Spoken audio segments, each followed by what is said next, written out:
Intro: a dramatic escalation unfolded across Europe today as NATO scrambled fighter jets after rare Russian missile strikes hit western Ukraine, killing at least 19 people.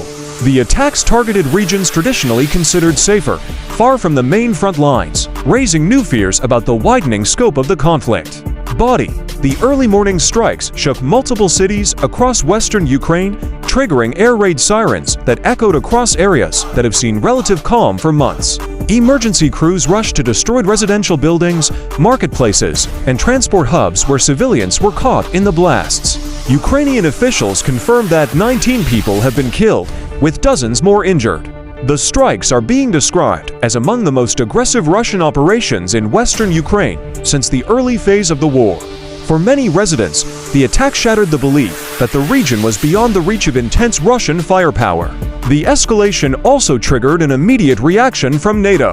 Radar systems across Eastern Europe detected the missile trajectory, and fighter jets were launched from several alliance countries as a precautionary measure.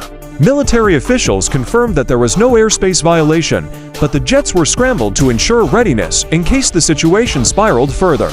In Brussels, NATO leaders expressed deep concern, calling the strikes a deliberate expansion of Russia's military pressure. The alliance reaffirmed its commitment to defending member states and warned Moscow against any moves that could push the conflict into NATO territory. Ukrainian President Volodymyr Zelensky condemned the attack, calling it another example of Russia's war against civilians.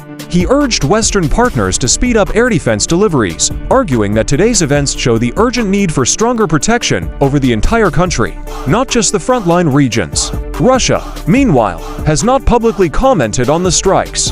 However, military analysts believe Moscow may be attempting to disrupt supply routes and military infrastructure in the West, which is crucial for transporting Western equipment into Ukraine.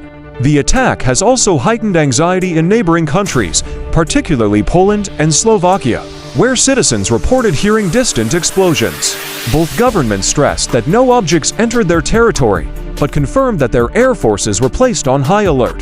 Outro: tonight, western Ukraine is left picking up the pieces after one of the deadliest and most unexpected attacks in months. With NATO jets in the air, regional tension rising, and fears of further escalation, Europe is watching closely.